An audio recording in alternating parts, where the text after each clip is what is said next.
Everyone. So welcome to this special episode of Colourisma. I am doing a pre-recorded version of it. Maybe. Okay. Hopefully. It's already crashed on me once, so we'll just see what happens. So I have an appointment tomorrow, so I'm doing this in order to still have content. Haha, content. The ever-present, ever-needed content. But yes, so I'm going ahead and doing the hour for today, and then tomorrow I will upload it. And also I'm going to upload this special for my patrons today. So if you're a patron, hey, you get early access. But yeah, so today I am going to continue working on what I was working on last week, which is that Chimera. It's been eluding me and very difficult for me to end up creating. So let's go ahead and look at what I have now. There it is. So this is the design I settled on, which a chimera traditionally is a lion head, a goat body, and a snake tail. A lot of times they kind of in creature design terms, a chimera means just different animal parts mashed together without any kind of blending. I kind of like to take my creature designs in such a way where it looks like they're actually all one cohesive creature. Traditionally, a lot of times, not only do they depict a lion head, but they also depict a goat head side by side. And then sometimes even a snake head on the end of the tail. Don't ask how that works. Seems like it wouldn't work to me. But what I'm doing is creating a species of goat that is carnivorous, which works out well in my world.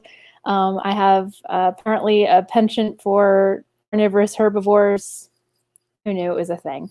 So you can see here I have, let me go ahead and get this screen up and then I can zoom in. So I have, my computer's being a little slow. I might have to go and cancel some programs here. But I've got the canine teeth based off of a predatory lion. Let me get rid of this app and that app can go. And just save the main tooth that I have. So yeah, you can see the predatory teeth there, and I am basing it off of the main goat design off of a species of Persian ibex. It's a really gorgeous type of goat. I just saw the image and I immediately fell in love with the coloration pattern. It's got a sable-looking face, which is like a dark pigmented face. And then it's got like two white patches on its neck, on either side of its neck, with a dark patch going dorsally down its head and back, and then also on underbelly as well. So it goes all the way down the back and all the way down the belly. It's really interesting looking, and their legs look really neat too. They have kind of a mix blocking out pattern on their legs as well. I'll show you the whole thing. So really, really neat species. Really, really cool to look at. Got one other app I can close here. Hopefully that will help speed up my poor ancient computer here. But yeah, so I am working on this species, and the challenge I was facing was I was trying to merge, as you saw last week, I was trying to merge the anatomy for a lion face with a goat face, and lions are very round faced like this, and goat faces are very long faced like that.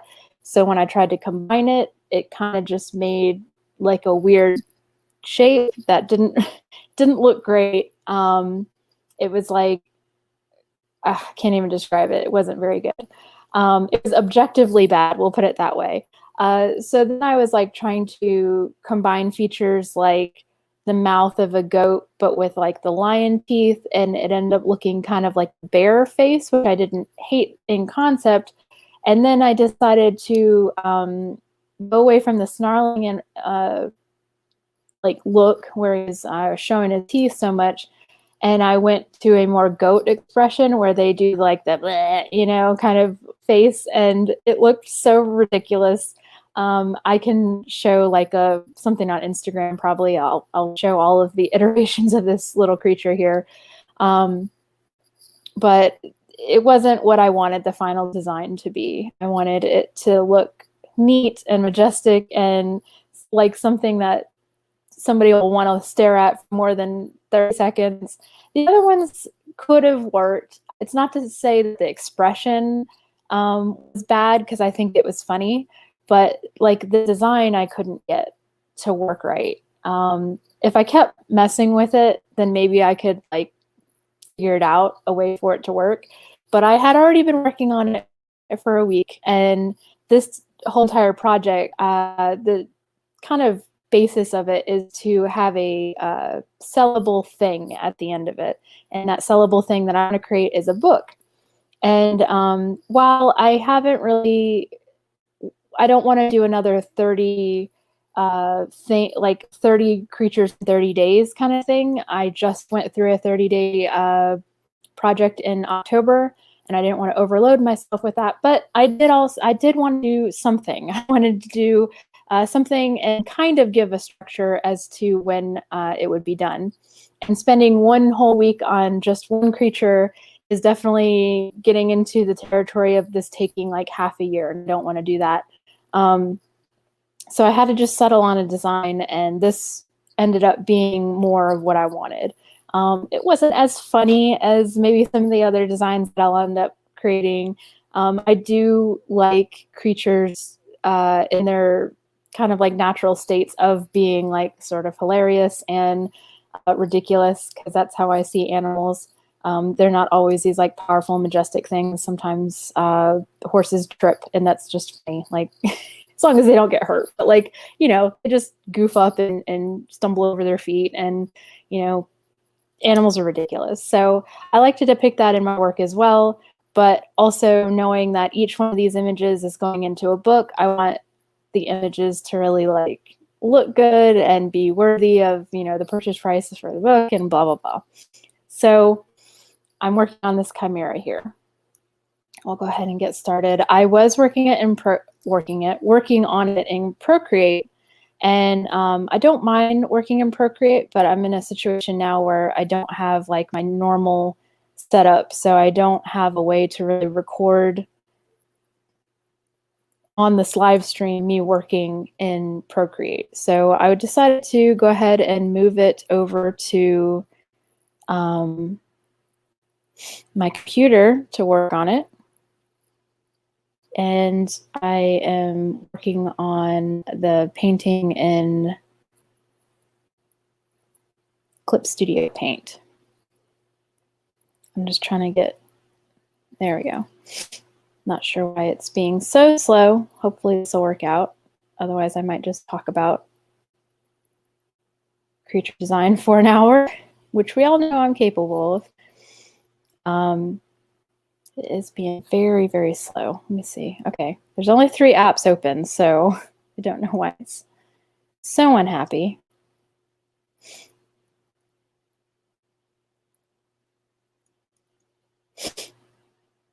Okay, come on now. I was really hoping I could work on this while I was doing this live stream, but it is being extremely slow. I hate doing like other things while I'm trying to stream, but I do have a lot of windows open, so maybe I'll just like close all these extra windows, which is unfortunate because now I gotta open them again later, but it's fine.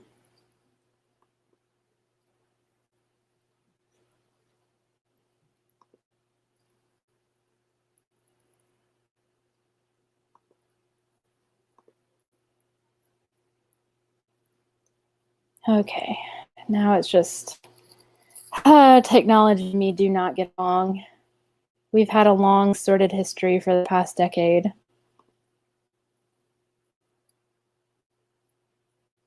Well, more than that even, but we'll just go with the past decade.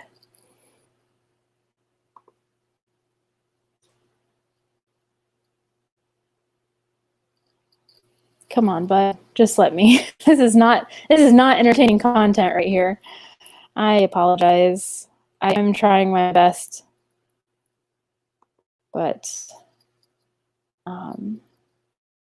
everything seems to be very challenging now, which I guess is something we can talk about. We being me, I'm pre-recording this, so no one else is here, but that's fine. But yeah, I talked a little bit last week about my health challenges right now. In fact, that's why I'm going to be at an appointment tomorrow to see if I still have cancer. Who knows? It's very annoying, the whole thing. I'm just annoyed by it all at this point.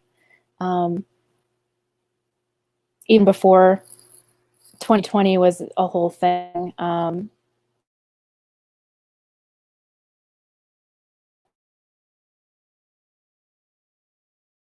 I've been dealing with it.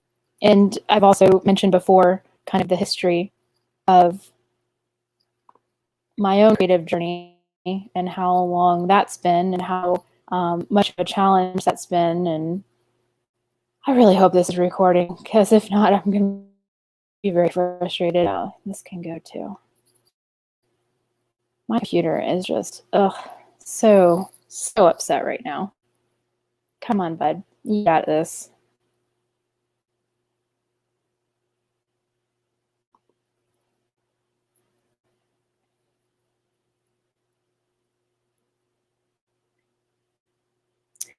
But anyway, yeah.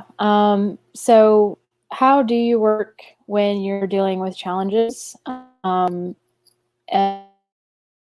is that you don't. Sometimes that, and I believe I've talked about that before, that sometimes things really are just too overwhelming, and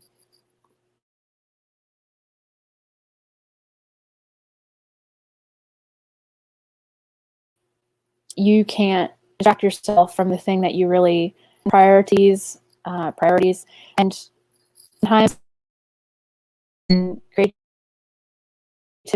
and worrying, that kind of stuff just has to take it back.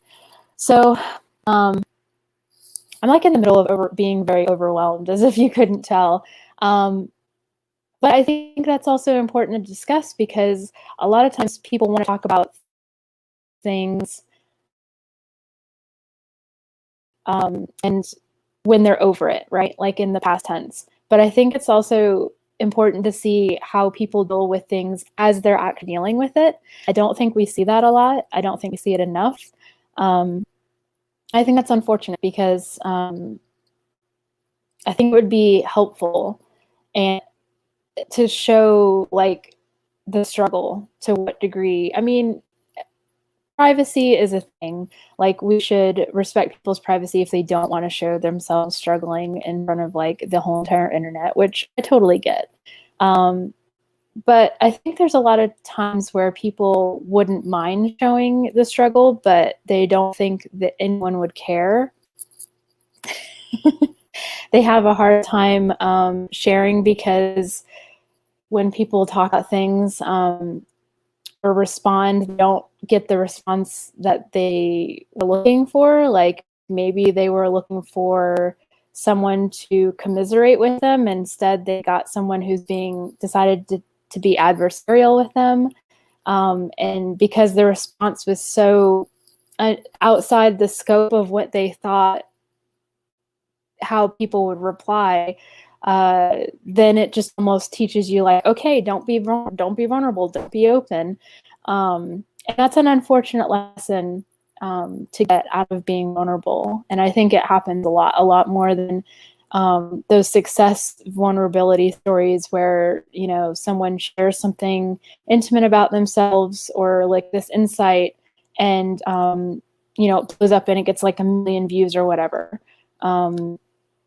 I see that a lot, but then I see so many other people who are like being just as vulnerable and sharing their story, and then they just, not to say you're doing it for credit, but like the whole point of sharing stories is so other people can listen, and if it doesn't feel like anyone's hearing it or the people who you want to hear your story because you feel like they would relate are getting the story, then like kind of what's the point? I heard a podcast yesterday, and the person that was being interviewed was a part of like an NPR network program. And she was talking about how if you don't have anyone to share the creativity with, and I might be misremembering. I listen to a lot of podcasts in a row, so I might be getting them confused. But in one of the podcast things, and this is why I don't always go specific, because I always get my details wrong, and then it's just like, oh, okay, well, I mixed that up with that thing anyway. Anyway, someone pointed out that when they're being creative, if they don't have anyone to share that creativity with, then like, what's the point? And I was like, oh yes, what is the point indeed? Like, I related to that so hard. That wasn't their point. But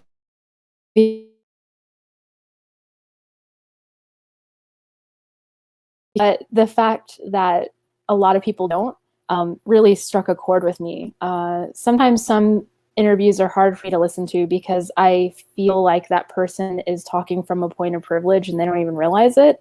And it can be so frustrating when they talk unintentionally, but they end up talking down to people who are not as privileged as them. And they don't even realize it because they're already way up here. So they don't even remember the struggle or don't realize that people are struggling in a different way. And so I don't know. I don't know what all this is getting to, but it's been on my mind lately. And it kind of gets into like the whole feeling of getting overwhelmed and feeling like there's a lot going on, but sometimes you're not getting a lot done. And that can be really frustrating too. Kind of like the frustration I'm feeling with this computer program that isn't working and it's just pinwheeling right now. It's just like, what do you do? But you just sigh and be like, I wanted to do this thing and I wanted it to be nice and great. And instead it's just not working at all. Kind of the story of my life. Now the whole thing is locking up. I'm trying, you guys. I'm trying so hard here. What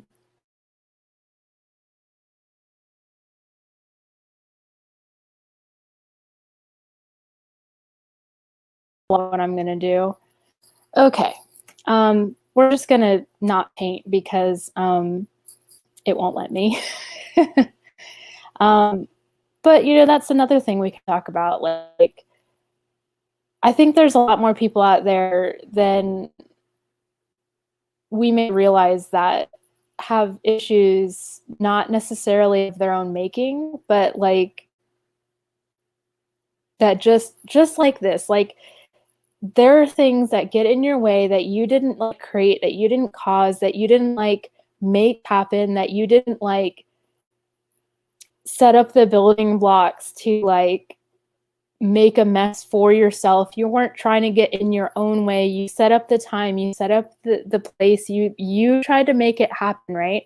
But like a traffic jam happens, or someone you know gets sick and you have to, you know, derail everything you were going to do to take care of them, right? A million other things, right? Just so many other obstacles that get in the way of your creativity and wanting to draw and create and, you know, make the thing you want to make.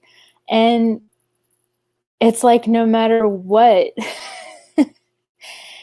you can't seem to do it. You can't seem to make the time, or if you make the time, something else happens, it's in your way, makes, you know, lately I've been feeling like, even though I only have a part-time job, it's like, it feels like this, like what's happening right at this moment. I'm going to keep trying. I'm going to keep trying to draw because I really want it to work. But okay, it's kind of working. We'll see. But again, like I'm in a different environment. I'm trying to make something work. I'm getting sounds from outside. It's kind of turning into a disaster, but I'm going to push through because I think that's ultimately what you have to do. Like, you have to continue to push through, even if it's upsetting, even if you're upset, even while you're in the middle of being upset. Sometimes the only answer is for you to just try to push through and make the thing happen. As messy as it is, as imperfect as it's going to be. I've got terrible lighting here. I don't have the setup that I want. I'm not able to do the thing on the day that I want to do it. I'm not in my proper environment. There's so many things, right? But I think there's something to be said for imperfection and just trying to get something done, something out. I've also been, I think I might have mentioned this, but I can't quite remember now. Also, I'm pretty sure I have undiagnosed ADHD. I've been researching it a bunch, listening to the experiences of others who have diagnosed ADHD, especially other women. And a lot of the things that they talk about, especially in having the specific diagnosis for them, they've been diagnosed with ADHD inattentive. And that just means that like you have a problem with keeping your attention. And if you also couple that with the fact that a core issue with ADHD is that you don't get enough dopamine in your system, like your dopamine centers are broken. Things that either normally create dopamine don't work, or it's a very short burst, as opposed to other people where it's like actually like, one good example for me, and I don't know if this is related to that or just something else entirely, is like exercise does not release dopamine for me. I ran for an hour and a half once, waiting for the runner's high, and it never happened. So if you exercise and all you get is the tired, all you get is the pain, how much would you do it, right? And I've been thinking about that lately, coupled with like my art career, for instance. I've been trying to make an art career now since I graduated high school, which has been 17 years ago now. And how long would you try? Like, how long would, with this, especially with this issue, if I do have ADHD, with this, constant seeking out of dopamine, because my dopamine centers are broken. So I'm constantly shifting my attention from this to that, to this to that, trying to seek out, being happy, because that's effectively what dopamine does. And part of that is also tied into the attention that you want to get for the things that you do. That's like why we are addicted to likes and comments and notifications, and that little red circle with a number in it is so exciting, is because when you see it, something interesting or different is going to happen. And then it triggers the dopamine. It's like, boom, little tiny little dopamine comes out, like when you see it. That's why you get so excited, or I did. It was only until like last year when I turned off my like mail notifications, because I felt overwhelmed by it, and I didn't want to feel that way anymore. But like the you got mail thing, like from 1997 to now, like just about, like finally it's worn off. It's not as exciting anymore. But it took about that long for it to like settle down. And so social media is way newer than that. So it'll probably take even longer for people to kind of get sick of like the notifications and whatnot, unless it's severely impacting like your work and your life and whatnot. But all this is to say is when you get attention online, it helps. It's like a self-rewarding cycle. Like you get the attention, which triggers the dopamine response, which makes you want to do the thing that got you the attention in the first place, because it would trigger another dopamine response. So it's like this not to say that everyone has ADHD or lack of dopamine. I think this happens regardless to how it works within your body. But it's true that like pretty much for everyone, that's why people get addicted to social media, is because it's a self-rewarding system.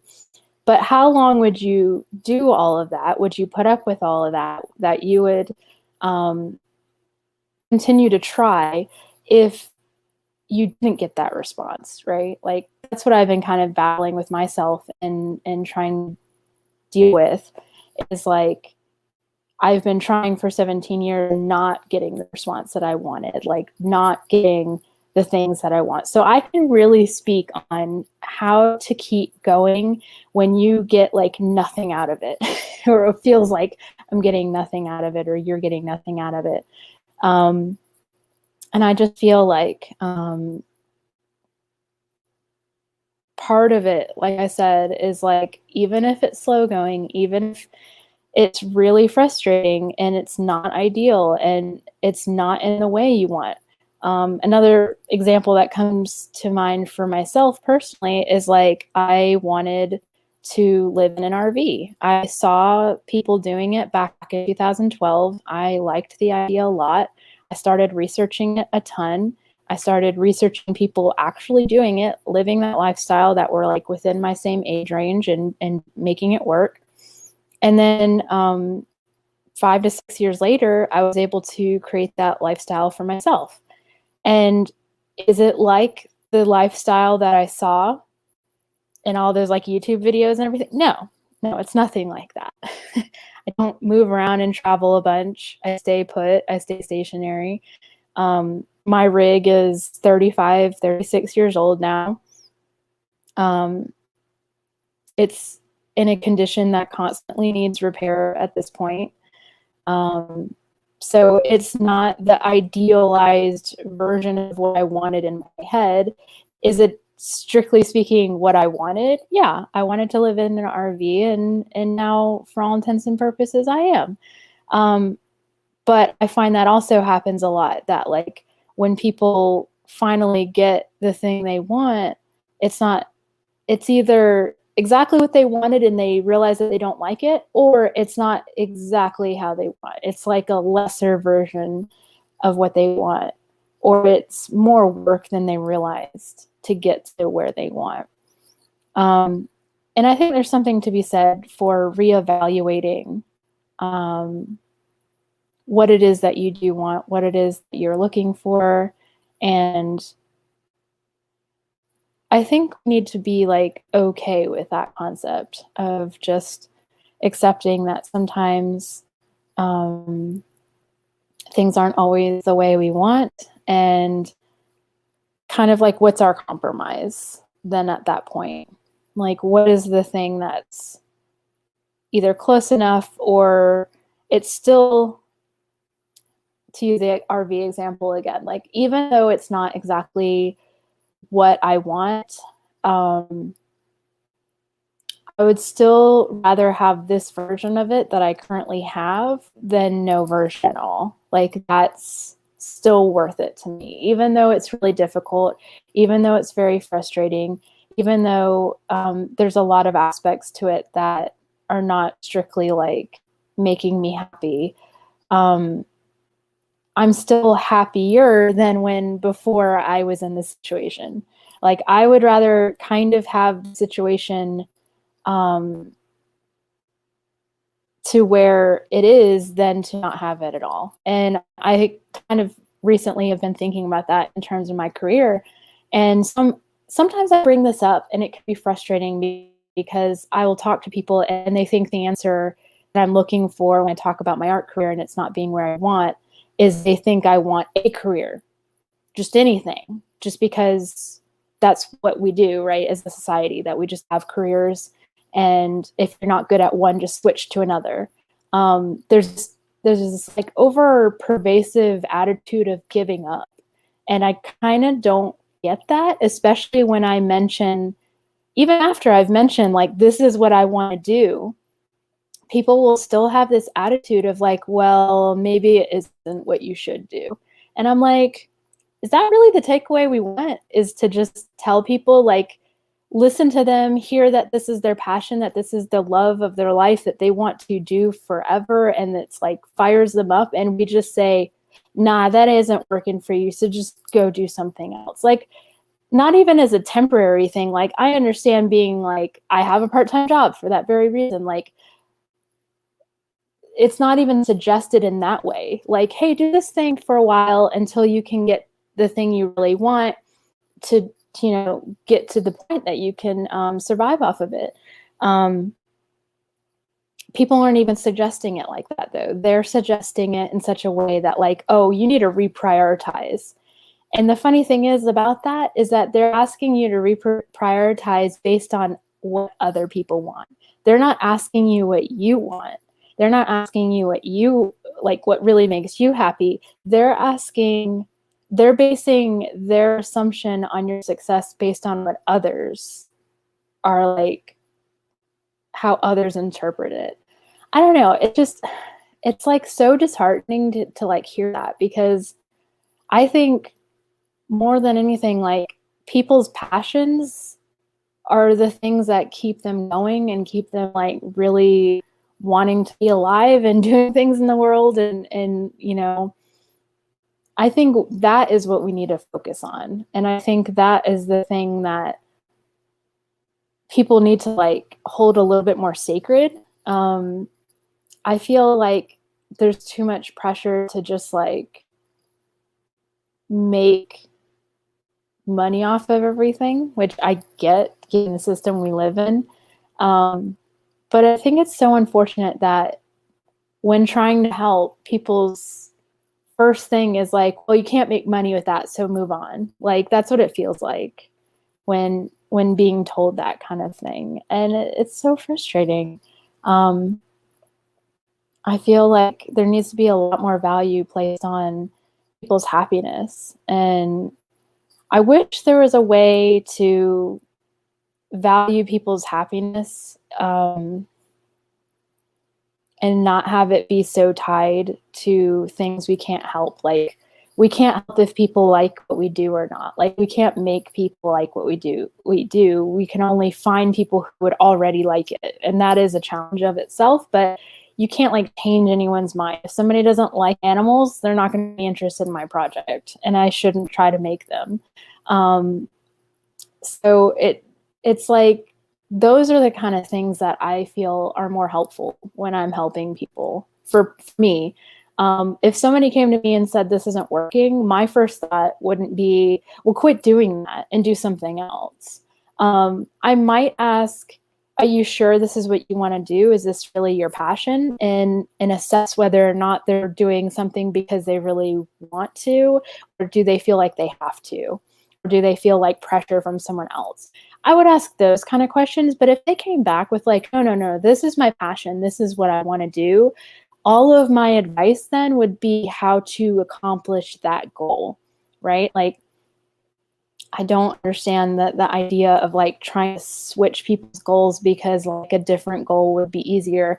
Technically, a doctor would be a very easy goal. Like, is it an easy profession? No. Is it an easy goal to achieve? It's not.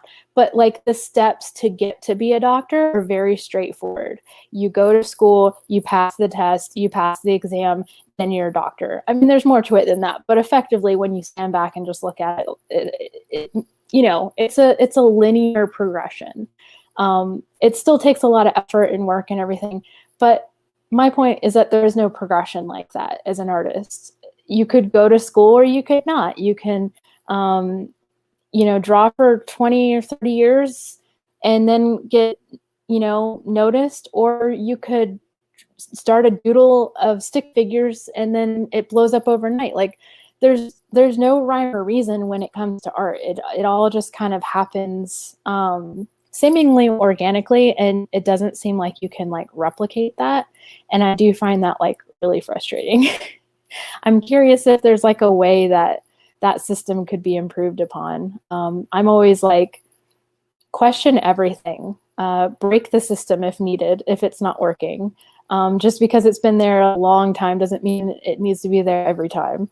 So I'm kind of the mind that like, maybe we should reinvent the system. Maybe the algorithms need to really work more in favor of creatives instead of just the company that's creating it. And I think that would work better too for the company. That's the thing. I think if they benefited creators more and targeted more the here's the thing. If you follow somebody on any platform, just about, you can't always see their updates because the algorithm, blah, blah, blah. And I think that's the thing that's frustrating is like, once you took the time to actually follow someone, you want to see their updates. But because the updates are happening all the time, you may not always be able to keep track of like 500 or 600 different people that you follow, if it's only that many. A lot of times it's way more than that, depending on your platform. So you may not realize like, oh, I haven't seen this person's work in like months. And it doesn't mean that you're not interested in it anymore. It's just like the algorithm decided like, oh, that person didn't update for a while, so we're not going to show their stuff once they do start updating to their followers. And it's just like, it's so frustrating. Like if they just made it so once you got a follower and you posted, and it used to be this way, and I'm not trying to lament like the way it used to be, because I think we always need to just be forward facing.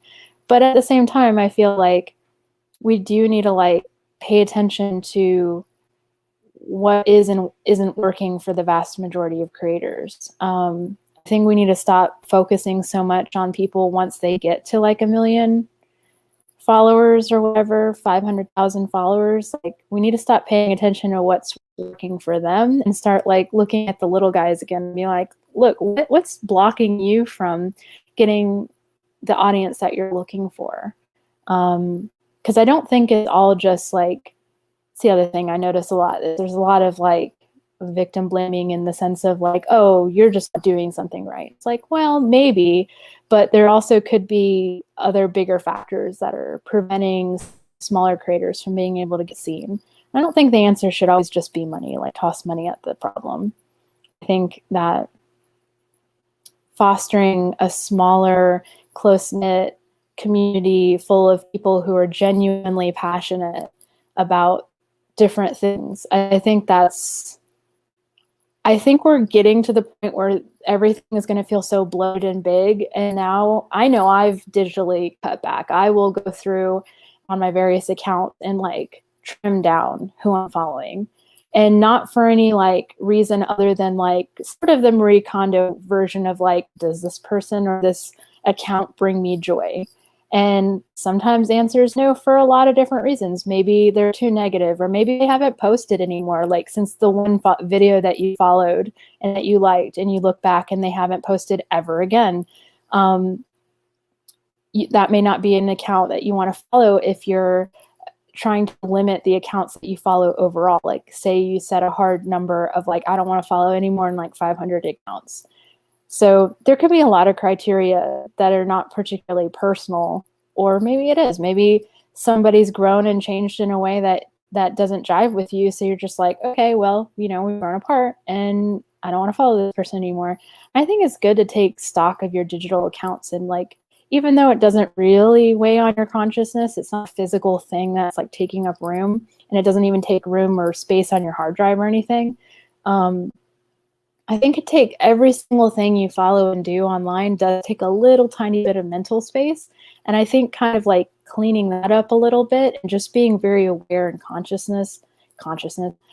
being very aware and conscious of who you're following and why, and making it like all very deliberate and like cohesive with like your own philosophies and inputs and everything. I don't know. I feel like all that can be like really good. I'm able to paint a little bit here, so I'm excited. I'm just trying to enjoy it and not try to pay too much attention to it, as far as like drawing too much attention to it. Yeah, so I just think that's something that we could all start doing a little bit more. And I'm even like feeling more calm just talking about limiting things, like only sticking with the communities that I feel the biggest connection with, that I have the most positive interactions with, and just kind of like getting the communities or accounts or whatever. There's so many different things online. But just like sorting through them all and getting rid of the ones that don't jive with you. Like I tried for a decade plus trying to make Facebook work. I tried posting all the time. I tried limiting my audience. I tried create a small close-knit communities, and even that backfired on there. So sometimes you just don't jive with a platform, a whole entire platform. And I think it's just one of those things like you got to just accept. Like sometimes we have the sunk cost fallacy going on in our heads. Like, oh, I spent so much time and energy on this. It's just a shame to get rid of it all now. But I think we have to let that go to some extent, because it doesn't serve us anymore. It doesn't do us any good to just hold on to something just because we always have held on to it. We need to really look at why we're doing things and why we're interested in things, and really question those motivations too. Like sometimes, I gotta readjust here. We learn and grow, right? Like that's kind of a definition of humanity and being a human, is that over time we kind of change into different people, whether that means inevitably changing into an older person, changing our beliefs and philosophies based on new information, changing our likes and dislikes. Maybe we had a passion for something as a kid that we're just not really into anymore. I used to be really into sour candies, and now I'm just, I mean, I think they're okay, but I can only eat so many before I feel sick. Like sometimes it's just even like biologically like that. Like I'm sure there's my stomach just can't deal with it like in the way that it did when I was a kid. Like there can be just like biological reasons for some of these things. It doesn't mean that like there's not a place for sour candy in the world. It's just that place isn't with me anymore. But yeah, and it can be like that with so many other things. And I think if we just always sat there and said, oh no, I love this thing from, forever and ever, and never question whether maybe that thing is still good for us or a good match for us. I don't know. I feel like that's a mistake. And I feel like we should always, like I said, question everything. I think also we get stubborn about our ability to question things and about our ability to do so. I find if you're not used to questioning things, or you're not used to, so for instance, I am very used to it, but when I talk to people who I know are not used to questioning anything, they're just very set in their ways and they haven't really changed over time, or not very much, or they're very resistant to change, or the type. I find what's difficult for them is even asking the question. In a way, I've had this discussion in a very limited capacity now, but I asked on Twitter before, recommend some utopian books. It's not something, or movies or TV shows or anything like that.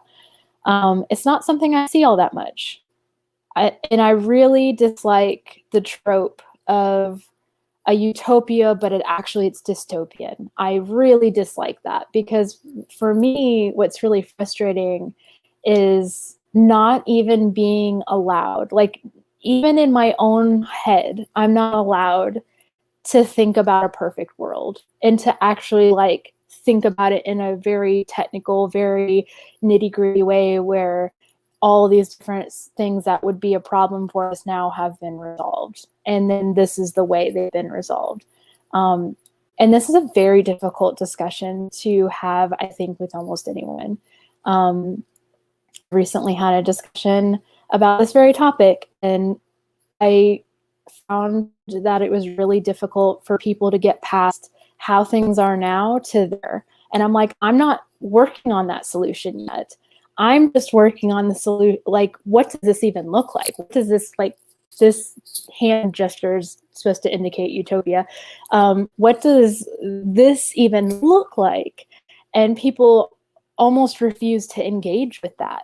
They don't even want to guess what utopia, they can't even imagine, right? Like, it's so far away from what the current reality is that they don't even want to think about it, right? Like, they only want to think about how to get there. And I'm like, that's step two.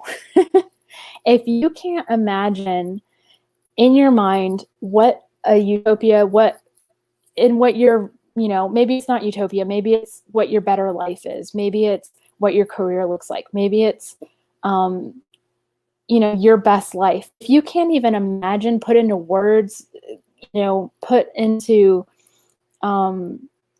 draw it out however you want to be able to imagine it. But if you can't do that, if you can't put it into words, then there's no way for you to get there. You're just going to be stuck and constantly wanting the better thing. But if you don't know what the better thing is, what it looks like, how are you supposed to get there? And I'm finding that frustrating on like a cosmic level of like the whole planet, right? Like, I want to fix all of society and make it all better and make everybody happy or whatever. And I'm frustrated for that on that scale. So I get frustrated even more for myself when I do know what I want my life and what I want it to look like. And I keep trying to get the steps to get there, and I can't. And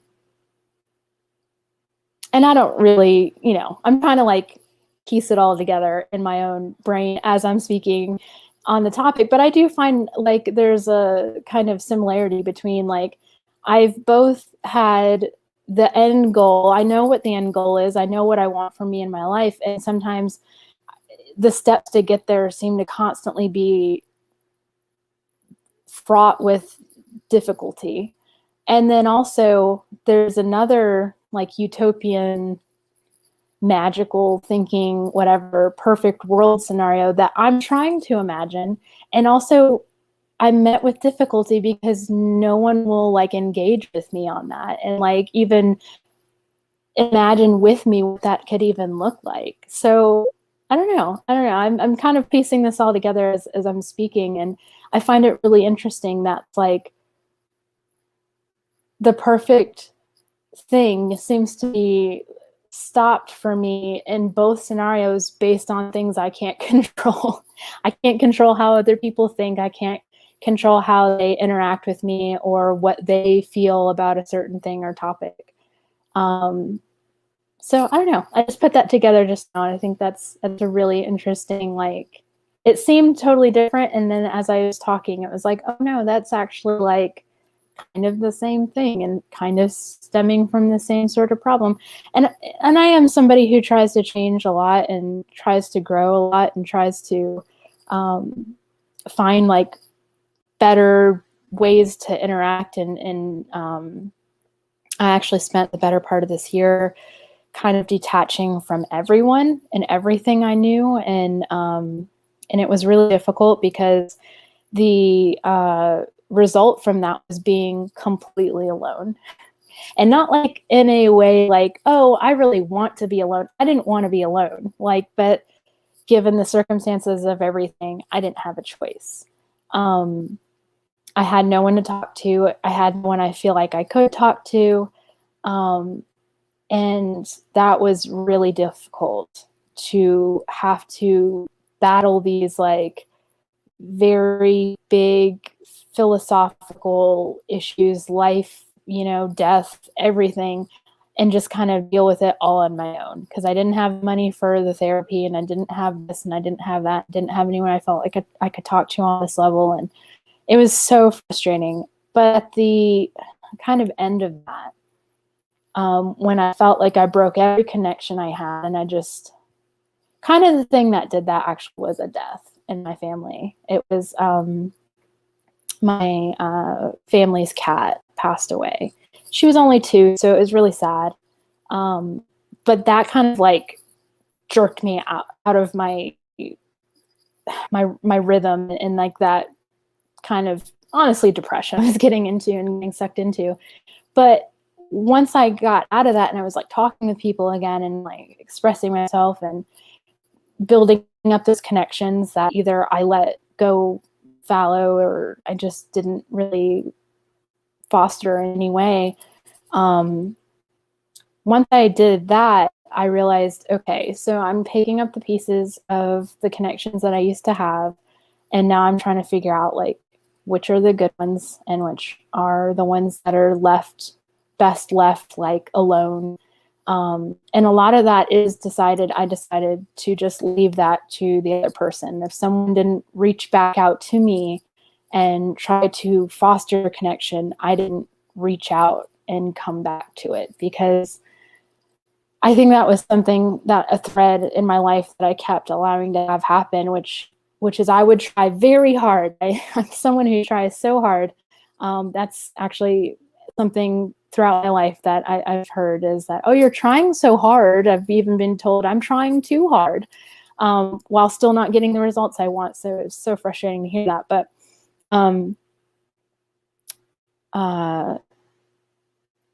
I would push for things and want people. It sounds kind of melodramatic. I wanted people to want me, right? Like I wanted people to want me in their life. And sometimes the answer just is that they don't. And it doesn't have anything to do with you. Or maybe it does have something to do with you, but the only thing you can control out of that situation is how you are and how that affects you as a person. And I think it's really important to just accept that to the degree you can, right? Like, it's not an easy thing to accept. It's not fun. It's nicer when you can accept that within the company of someone else and not completely alone, I'll tell you that much. But I will say, since having that experience of just being completely alone and just trying to figure out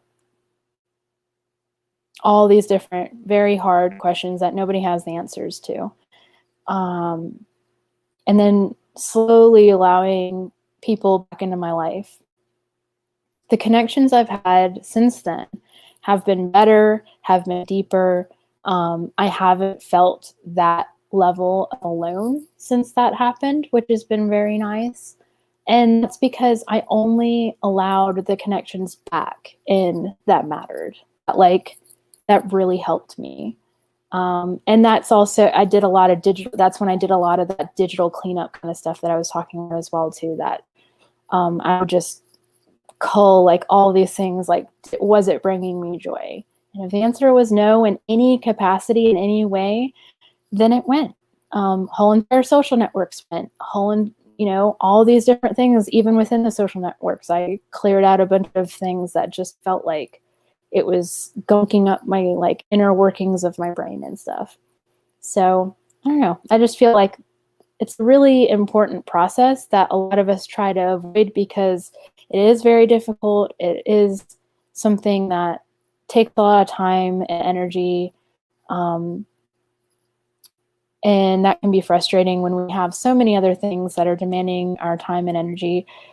But and I will admit, you do have to really be in the mood to do that kind of level of culling in your life. But when you're there and you're ready to do it, it's such a good thing for you. I feel like you will feel better. You will feel, in a lot of ways, more focused. You will keep things that are only really good for you, hopefully, in your life, and all of the rest can just bye-bye, go away. Not to say that bad things won't come to you whether you want them to or not. They still will. There will still be issues. You will still have you will not be bored. I think some people they're addicted to the drama of conflict, because again, maybe they have ADHD too, and they are seeking that dopamine, hit. And conflict is a great way to get.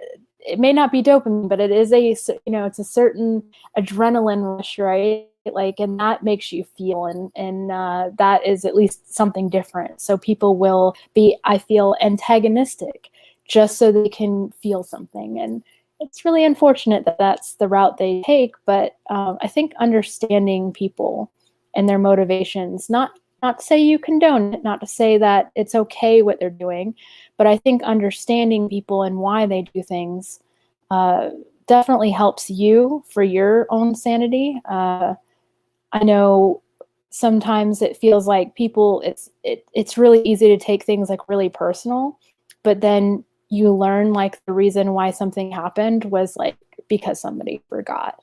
Like, for instance, like a work situation, somebody left a mess for you, right? And you come in your shift and it's like not the way you want, and you're annoyed by it because you're like, this isn't considerate for me and the way I needed to start and blah, blah, blah.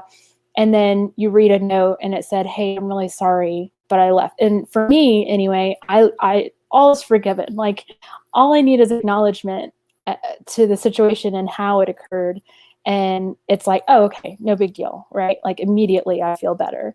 But without that understanding of why this thing happens, sometimes all that's left is like resentment. So I feel understanding the why of why people behave certain ways can, again, not condone what some people do or say or how they behave, but it can